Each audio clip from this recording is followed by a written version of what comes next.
Ganjar ini sejenis tanaman sederhana, ya kan? Dia tidak butuh diopeni secara canggih gitu kan, segala macam, karena dia tumbuh lebih alamiah gitu kan. Jadi ini orang tumbuh dari habitatnya. Bagi saya PDIP ini di internalnya itu ada pergolakan.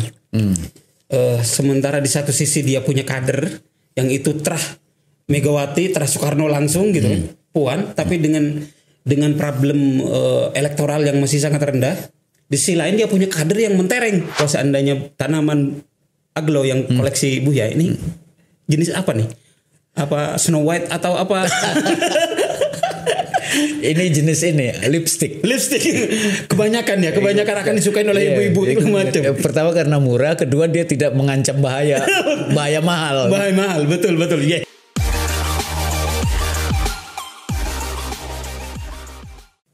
Oke, assalamualaikum warahmatullahi wabarakatuh. Selamat berjumpa kembali dengan saya Cak Hamid di YouTube saya. Ya, yang makin hari makin tambah keren ini. Tentu kekerenan ini berkat support teman-teman semua yang sudah mulai subscribe dan kemudian mantengin updatean channel saya. Dan bagi teman-teman yang baru ketemu, kebetulan lagi scroll di belantara YouTube yang ada, kemudian ketemu channel saya, langsung aja bunyikan loncengnya. Subscribe, kemudian bunyikan loncengnya, dan nanti tonton terus, dan jangan di skip karena insya Allah yang saya hadirkan selalu berkualitas, selalu berbobot, selalu mengandung gizi, selalu mengandung daging, dan selalu mengandung gula. Seperti halnya yang di depan saya ini. Ini adalah bintang tamu kedua saya. Dan saya harus sering-sering hadirkan beliau karena ini adalah guru spiritual saya sebetulnya. Guru spiritual banyak orang. Sambut saja di depan saya Buya Tafta. Apa kabar Buya Tafta? Alhamdulillah sehat Buya. Alhamdulillah. Apalagi yang harus kita cari, sehat dulu sekarang kan? Sehat dulu, betul. Sehat dan makin ganteng aja Buya. Terutama setelah menyukai bunga-bunga. Tadi pagi itu ada bunga Buya ini. Iya, belakangan ini saya lagi gandrung sama bunga-bunga. Oh gitu. Belakangan ini aja, dulu sih suka tapi pasif. Pasif. Lebih suka menikmati bunga tetangga yang sebelah. Bunga desa enggak Buya? Bunga tetangga. Jadi sekarang sudah mulai mengoleksi bunga-bunga. Iya, jadi belum lama ini, mungkin 2 bulan terakhir ini saya beli sekitar 80 pot. Oh, 80 pot. Jadi langsung ngamuk ceritanya nih. Karena saya nggak punya halaman, saya sangkutin di pagar-pagar kayak gitu kan. Ada yang digantung, ada yang di pagar, sangkutin pakai kawat gitu, ada yang pakai rak. Ada semua itu 80 itu? Ada. Wow, keren. Jadi itu langsung ngamuk namanya. Tapi dicicil. Kejar tayang berarti. Ini bunganya apa aja itu? Macam-macam. Yang paling banyak aglonema karena memang saya suka. Aglonema. Jadi itu satu jenis bunga atau kembang yang spesiesnya banyak sekali variasinya. Itu luar biasa, macam-macamnya perintilannya banyak gitu. Dari yang murah kayak lipstick itu sampai yang mahal. Ada yang ratusan ribu gitu. Iya, saya beli yang murah. Yang mahal dari cicilan dari tetangga, dari teman-teman. Yang mahal cukup yang punya tetangga yang saya nikmati. Iya. Oh, berarti sudah berapa lama ini Buya menikmatin itu? 6 bulan terakhir saya kira. 6 bulan terakhir. 6 bulan terakhir. Mulai PPKM kedua ya? Iya. Mulai PPKM. Banyak di rumah gitu kan. Kan saya juga pernah jadi alumni COVID. Oh iya. Jadi pada saat isoman di rumah itu yang paling produktif saya ngurusin kembang. Masa recovery-nya justru larikan ke kembangnya. Apa yang didapat? Kenikmatan apa yang dapat dari kembang ini? Nggak tahu ya. Pertama enjoy gitu kan, terus seperti kita ada interaksi dengan kembang itu. Kalau dia tumbuh sehat kita ikut senang, apalagi kalau dia mulai beranak gitu kan, ada putih gitu ya, kayak gitu. Ada muncul mata tunas gitu. Iya, itu senang banget tuh, karena itu kan semua saya kerjakan sendiri, pakai media tanamnya sendiri gitu kan. Diaduk sendiri, semprot sendiri, kasih pupuk sendiri. Dan itu ada kenikmatannya ya. Gitu kan. Luar biasa. Jadi, setiap pagi saya menyapa kembang. Gitu kan. Iya, dan ini memang fenomena baru pasca Covid ini. Dulu kalau Covid di gelombang pertama itu orang lari ke sepeda gitu kan. Sepeda, tapi pasca kedua, terutama setelah varian Delta itu, karena harus menjaga imun, olahraga harus terbatas gitu agar kemudian tidak drop, orang larinya ke kembang memang. Iya, banyak saya kira. Dan saya punya grup itu khusus aglonema itu jumlahnya ribuan tuh. Oh, gabung di Facebook? Iya. Gitu?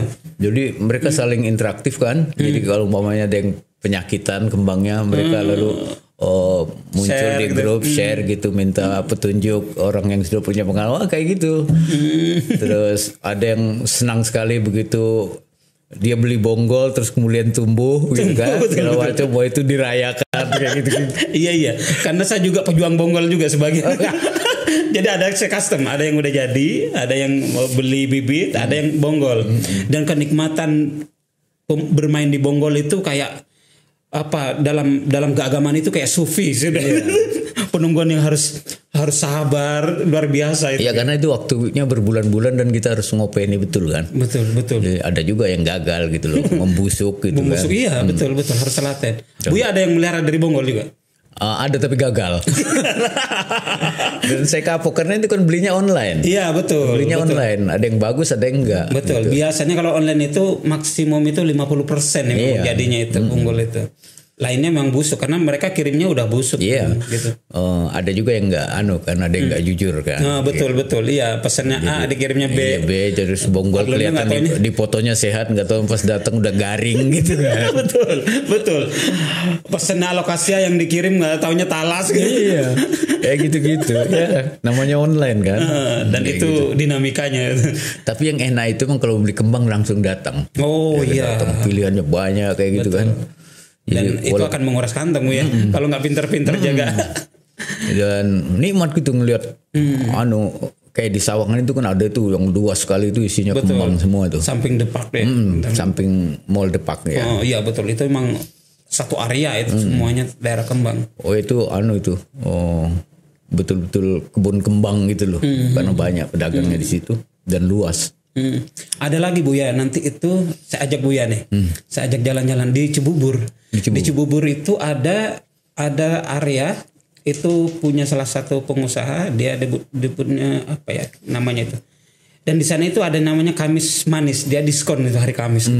Itu diskonnya sampai 50% gitu. Dan itu satu area lebih luas lagi dari sana, dari yang situ. Tapi satu pemilik. Kalau di Sawangan kan berbagai etalase kayak food court kan. Iya, betul. Kayak food court. Jadi beda-beda pemilik. Iya, saya suka ngoleksi. Problem saya ini serius sekali, halamannya nggak ada. Oh iya betul. Jadi memaksimalkan lahan sempit. Iya. Akhirnya yang masih kecil-kecil itu yang sejenis saya jadiin satu gitu kan untuk dapat space baru gitu kan. Kayak gitu-gitu. Oh, geser-geser. Itu problemnya terlalu struktural. Betul. Kalau malam biasanya di samping memandangin itu dari jam berapa sampai jam berapa menikmati natal? Pagi paling enggak. Kalau saya subuh kan saya selalu bangun jalan pagi terus ngopenin kembang gitu kan. Terus sore juga nyiram, kalau ada yang layu saya oprek lagi, ganti media tanamnya gitu kan. Termasuk geser pot. Itu tradisi yang pasti itu. Kayaknya kurang pas gitu. Geser pot itu udah kayak ritus harian itu. Kayaknya nggak pas tiap hari, ada aja yang harus digeser. Itu bagian kalau di TikTok itu ada yang kayak gitu. Jadi mengubah media tanam, memindahkan pot, mengganti pot gitu. Nggak pos-pos itu. Memindahkan dari satu tempat padahal nanti juga dipindahin ke tempat yang sama. Betul. Iya. Dan itu dinamika dan nikmatnya di situ lah. Iya. Kita nggak merasa capek di situ, Win. Dan ini kan karena pertama situasinya pandemi gitu kan. Lalu kedua juga saya udah tidak terlalu banyak aktivitas di luar gitu kan. Oh sudah iya betul. Dia udah pensiun dari dunia konsultansi ya. Udah lebih banyak di rumah lah. Jadi saya mengerjakan apa yang saya suka aja. Oke. Buya ini kan basicnya konsultan politik gitu. Konsultan politik lama bergelut di pemenangan gitu-gitu. Apa bedanya keasikannya antara bunga dan politik, Bu ya? Iya. Politik. Iya, dua-duanya atau sama-sama mengasihkan gitu. Iya betul, dua-duanya memberi ketidakpastian. Bibit yang kita tanam ini hidup apa enggak gitu kan. Gitu ya. jadi situ ada variabel yang abu-abu. Abu-abu. Itu kan, yang ngasih kan kita masuk ke wilayah yang abu-abu kayak gitu. Betul. Iya kan? Karena di situ multitafsir gitu. Kita nggak bisa menebak apa hasilnya gitu. Di situ butuh imajinasi, butuh kreativitas ya kan segala macam kan kayak gitu. Yang pasti aja kan pilihannya cuma dua, surga dan neraka. Itu kehidupan yang pasti semua tuh. Betul. Neraka disiksa sepanjang hayat, ya kan? Betul. Surga juga dikasih kenikmatan sepanjang hayat, tapi dua-duanya pilihan hitam dan putih. Betul. Ya kan? Tidak ada abu-abunya di situ. Ya nggak ada. Kayak gitu. Dan seninya di bunga, di politik itu ada abu-abunya, wilayah abu-abunya ada, yang penuh teka-teki gitu. Jadi ada wilayah kita untuk main-main dengan imajinasi, dengan kreativitas, dengan pikiran macam-macam kayak gitu kan. Oke. Tapi kalau di samping bunga masih ngikutin politik di nasional ini Bu ya? Iya, nggak intens ya, nggak intens dan tidak terlibat secara dalam kecuali mengkonsumsi berita-berita harian gitu aja ya. Karena kan background saya bukan political scientist, ya. Betul. Bukan pengamat politik juga. Saya cuma seorang praktisi konsultan dulu, ya itu pun dulu. Tapi kan itu sudah mendarah daging. Biasanya kalau sudah kayak cinta bunga gitu susah melepas gitu, termasuk di politik gitu. Iya, paling mengikuti aja berita-beritanya apa segala macam, tapi terlibat langsung dalam kegiatan day to day menangani politik kayak gitu sudah hampir 2 tahun ini. Hampir 2 tahun. Termasuk dinamika politik yang sekarang maunya kayak polemik PDIP di internal PDIP yang lagi rame sekarang, Ganjar versus Puan gitu. Gitu. Gimana? Bu yang ngikutin itu? Ya ngikuti, tapi itulah serba sepintas melalui berita-berita. Tapi kan juga emang tidak ada kajian yang mendalam soal ini kan. Ini kan gejala ya kembang-kembang demokrasi yang muncul secara temporer kayak gitu kan, bukan isu yang permanen. Biasanya menjelang pilpres apa kayak itu. Setiap partai pasti punya dinamika internalnya sendiri kayak gitu. Iya, soalnya agak menarik ini kalau di kita diskusikan Bu ya, karena bagi saya PDIP ini di internalnya itu ada pergolakan. Sementara di satu sisi dia punya kader yang itu Megawati, Soekarno langsung gitu kan, Puan, tapi dengan problem elektoral yang masih sangat rendah. Di sisi lain dia punya kader yang mentereng, Ganjar namanya kan. Nah ini gimana Bu yang melihatnya ini? Iya, jadi saya melihat ada bukan gejala malah udah manifest ya, ketidakpuasan di tingkat DPP ya. Pada fenomena Ganjar ini. Jadi isyaratnya banyak lah. Dimulai dengan misalnya kalau nggak salah cuitan Puan ya, yang agak nyindir gitu, bahwa pemimpin itu bukan main di media sosial tapi di lapangan. Itu kan orang mengasosiasikan itu karena ke Ganjar. Iya, main medsos dia kan. Main medsos karena Ganjar kan cukup aktif tuh yang kayak gitu-gitu gitu loh. Lalu kode keras yang paling nyata itu ya waktu dia nggak diundang. Di Solo ya, di konsolidasi Jawa Tengah itu ya. Betul. Dan itu kan sangat kuat pesannya ya, tentang bagaimana sikap DPP dalam hal ini mungkin Bu Mega ya terhadap Ganjar gitu. Jadi sejenis hukuman moral yang cukup keras ya, karena tapi kayaknya Ganjar melawan itu Bu ya, waktu nggak diikutin itu di Jawa Tengah dia malah sepedahan di Jakarta itu dia kan. Iya, tapi besoknya kan gitu. Tapi Ganjar itu kan orang yang halus ya. Iya, melawannya halus orang dia. Jawa. Mainnya tetap simbolik dia. Sangat simbolik, dia tidak pernah buat statement yang itu seperti melawan kayak gitu-gitu itu kan. Dan dia juga tahu posisi gitu. Justru karena itulah dia bisa survive gitu. betul dengan kehalusan dia gitu kan, dengan selalu low contact kan bahasanya. Dan hari ini persis ini lagi headline itu Hasto kalau nggak salah, ya Hasto kemudian ngasih kode lagi hari ini, bikin statement di media itu siapapun kader kira-kira gitu, siapapun kader nggak boleh muncul sebagai calon mendeklarasikan diri ataupun pakai relawan ataupun menyebut-nyebut sebagai calon. Kalau nggak akan ada sanksi lah kira-kira gitu. Ini kayaknya yang kemarin itu masih belum selesai karena banyak yang mendorong karena saya lihat memang ada pergulakan itu seperti awal yang saya diskusikan tadi, karena pergulakan di internal PDIP sedang kenceng-kencengnya antara memilih kader langsung yang itu adalah anaknya Bu Mega gitu kan, ketua DPR gitu, dengan yang bermodalkan popularitas gitu kan. Jadi ada seperti itu. Yang jelas DPP kayaknya lebih ke arah Puan ya kan kalau DPP-nya. Iya, ini kan kalau perspektifnya institusi partai ya tentu yang punya kewenangan ketum ya. Apalagi itu seperti disebut-sebut Hasto misalnya bahwa Kongres PDIP itu punya mekanismenya sendiri lah untuk menentukan siapa yang akan jadi capres ya kan.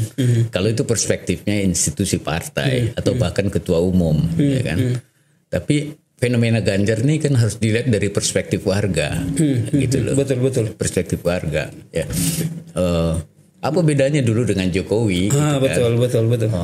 Jokowi juga kan dulu tidak gampang juga untuk mendapatkan tiket dari PDIP, tapi gitu fenomena Jokowi ini nggak bisa dikendalikan lagi oleh PDIP popularitasnya, ya, kan pada akhirnya juga ya sudah, apalagi kalau nggak berpikir pragmatis gitu kan.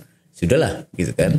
Tapi kayaknya elit PDIP nggak mau terulang itu. Itu yang kemudian kenapa kemudian Ganjar ini dibincang. Iya selalu kalau perspektifnya institusi, ya, apalagi orang kayak PDIP kayak gitu ya, yang sebuah partai yang itu hampir personalize pada figur Mega gitu kan. Ya Mega tentu punya preferensinya sendiri ya, baik sebagai ketua umum maupun sebagai pribadi gitu kan, tentang siapa yang layak menurut ukuran dia sebagai ketua umum dan sekaligus sebagai manusia biasa ya. Dia punya preferensinya sendiri siapa yang layak gitu, tapi kan itu perspektif institusi atau ketua umum. Tapi kalau politik soal suka dan tidak suka itu kan perspektifnya harus warga.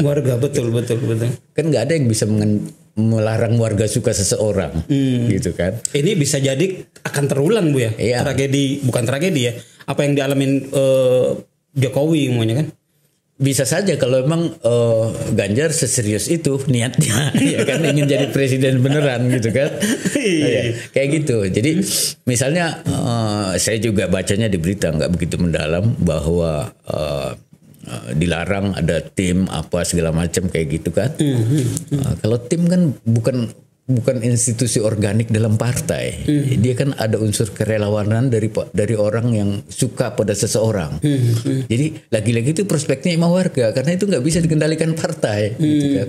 Kalau saya suka lalu mengelompokkan diri dalam bentuk kerelawanan gitu kan, apakah namanya sahabat Ginanjar atau apa kayak gitu-gitu. Warga bukan pengurus PDIP, bukan apa segala macam, dia bukan organik dari partai, nggak bisa dilarang oleh partai, gitu. Karena itu warga. Gitu. Masa orang suka seseorang dikendalikan partai? Itu problemnya ya. Gitu. Karena itu udah intervensinya terlalu jauh gitu. Kecuali Ganjarnya yang nyuruh gitu. Iya, gitu loh. Jadi nggak ada hak moral apapun pada partai untuk melarang munculnya tim-tim seperti itu. Karena itu kan bahwa itu dimobilisasi, dikendalikan itu soal lain ya. Kan nggak ada yang betul-betul alamiah kayak gitu. Tapi kan tidak ada kaitan organiknya dengan partai. Gitu kecuali saya partai, underdog gitu ya. Gitu. Jadi fenomena Ganjar atau siapapun lah, bukan soal Ganjarnya kan. Sebagai sebuah gejala dia dilihatnya harus perspektif warga. Karena itu kalau partai terlalu posesif terhadap kadernya sehingga dia harus mengendalikan, dia harus berhadapan dengan warga, gitu. Betul. Iya bisa nyalon, menang belum tentu karena ditolak warga kayak kan. Gitu. Jadi kalau saya sih ya, saya tidak tahu bagaimana PDIP berpikir secara resmi, tapi kalau saya melihatnya, kenapa tidak bangga muncul kadernya seperti itu, gitu kan? Betul. Di survei ranking 2, ranking 3 gitu-gitu terus. sama dulu dengan Jokowi kan. Dalam banyak survei kan dibuktikan begitu PDIP dikaitkan dengan Jokowi sebagai capresnya, sentimennya kan positif ke PDIP, betul, kan, kayak gitu. Mengapa ada kader seperti ini terus tidak menimbulkan perasaan bangga pada elit PDIP gitu kan? Justru dia ingin menghukumnya, kayak gitu. Menggencet kira-kira lah. Iya. Ya, soalnya berbeda dengan fenomena Jokowi dulu. Kalau dulu itu di internal paling nggak di DPP nggak ada kandidat waktu itu. Puan belum mau nyapres. Nah sekarang saat Puan mau nyapres ternyata ada orang lain gitu kan yang lebih bersinar, kira-kira seperti itu. Iya, lepas dari itu kan sebetulnya juga tidak terlalu mudah juga Jokowi untuk mendapatkan tiket partai pada awalnya, betul, kan, betul, baik pada saat dia mau di DKI maupun waktu presiden, karena partai mungkin merasa punya gengsinya sendiri kan, untuk bisa bergaining untuk apa segala macam, karena orang seperti Ganjar dan Jokowi itu kan harus kita katakan bukan darah biru PDIP, betul, gitu kan. Betul. Dia lahir dari orang kebanyakan, lalu kemudian karir politiknya naik, lalu publik juga memberikan trust tertentu gitu kan, karena personalnya dan seterusnya kayak gitu. Dan modal seperti ini terus bergulir gitu kan, kayak gitu. Dan kira-kira posisi Jokowi sendiri di mana nih antara Puan dan Ganjar menurut Bu? Saya kira Jokowi harus hati-hati dalam soal ini. Iya kan? Betul. Dia tidak boleh gegabah. Dia ingin di sini pentingnya positioning ya, yang harus dilakukan oleh Jokowi, karena bagaimanapun dia jadi presiden dengan tiket PDIP kan. Betul. Kayak gitu. Tapi kan Jokowi ya presiden, tapi juga dia dirinya sendiri yang punya pikiran, punya gagasan, punya pride sendiri segala macam, punya preferensinya sendiri yang semuanya juga saya nggak bisa didikte sepenuhnya oleh partai. Nah itu dia problemnya kan, bukan problemnya menurut saya yang itu. Jokowi sekarang berbeda dengan Jokowi dulu. Ini udah 2 kali menjabat gitu kan. Kira-kira menurut saya dia nggak bisa didikte banget gitu sekarang gitu. Nah makanya pertanyaan, di mana nih kira-kira kemana nih Jokowi ini posisinya menurut Bu ya? Wah itu sih pertanyaan banyak orang tuh, dan sekaligus usaha banyak orang juga untuk mendekati. Betul. Karena sikap Jokowi itu kira-kira menentukan banyak hal gitu. Karena dia punya pasukan, punya resources, punya macam-macam. Apalagi kan kalau kita ngelihat hasil survei tracking yang selama ini kan tidak ada yang benar-benar dominan juga. Walaupun ada muncul di situ berulang-ulang 3-4 nama besar, tapi kan tidak ada yang betul-betul dominan. Betul. Artinya dan pengaruh Jokowi juga besar dengan kepuasan kita masing-masing harus berhadapan dengan, jadi pemilih kita ini kayak masih hutan perawan gitu loh ya kan. Iya betul. Masih bisa potensial siapapun untuk kemudian jadi pemenang. Gitu. Tapi memang kecenderungannya itu kepala daerah ya. Misalnya Anies, terus kemudian Ridwan gitu kan, terus Ganjar. Gitu. Betul. Yang punya wilayah ya. Yang punya wilayah, karena kan tidak gampang tokoh nasional di luar gubernur misalnya ya, yang punya masa yang real, yang dikenal dengan baik. Betul. Kalau umpamanya Anda jadi gubernur Jawa Barat, dikenal sekitar 35 juta orang, gitu kan? Itu sudah berapa persen itu? Ya itu kayak gitu-gitu. Karena itu ada kecenderungan yang naik kelas politik itu dari kepala daerah, karena mereka udah punya modal. Apalagi kalau dia punya capaian ya, ada achievement, ada prestasi yang diakui banyak orang, itu kan tinggal memviralkannya aja gitu kan. Kan semuanya berangkat dari situ.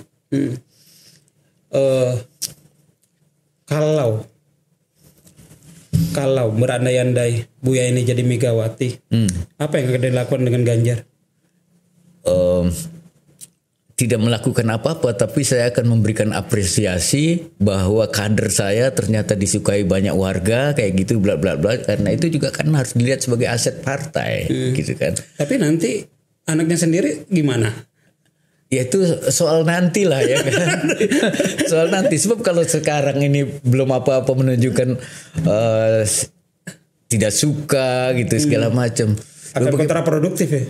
Lalu bagaimana mungkin kader partainya sendiri mulai disukai rakyat kok nggak suka gitu kan? Ini kan kontradiksi dengan kerja partai. Saya tidak tahu karena yang kayak gini kan preferensi tidak selalu berkaitan dengan institusi, bisa juga preferensi yang lain kan. Termasuk gitu. Kalau karena Buya Wise orangnya ya akan menerima itu, akan menerima, akan mengapresiasi kehadirannya. Iya, jadi soalnya adalah soal rasionalitas saja, rasionalitas politik. Karena saya lepas dari soal Ganjar karena saya tidak kenal Ganjar kecuali ketemu 1-2 kali gitu, itu pun dalam ruangan diskusi. Soalnya adalah bukan Ganjar tapi Ganjar sebagai fenomena. Betul, gitu betul. Kan, sebagai fenomena. Demikian juga partai, ya kan. Nah, pertanyaan terakhir Bu ya sebelum di close.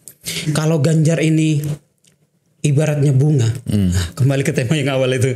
Kira-kira bunga apa nih? Kalau jenisnya di aglo ini aglo apa nih?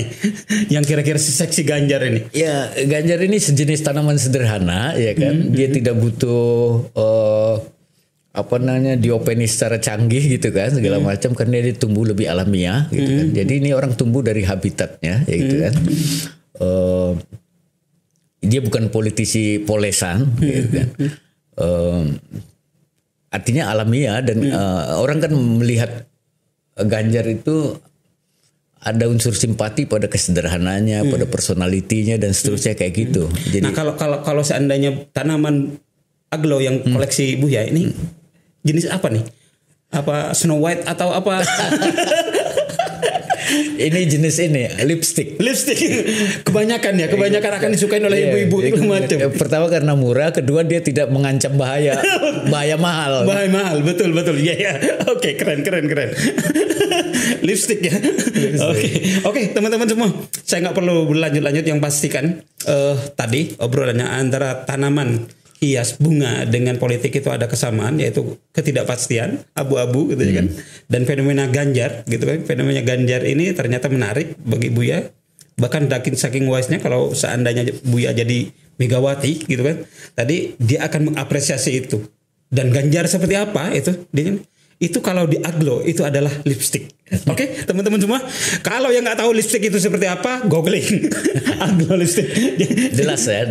Betul. Jadi teman-teman semua, ini adalah obrolan ringan. Ya.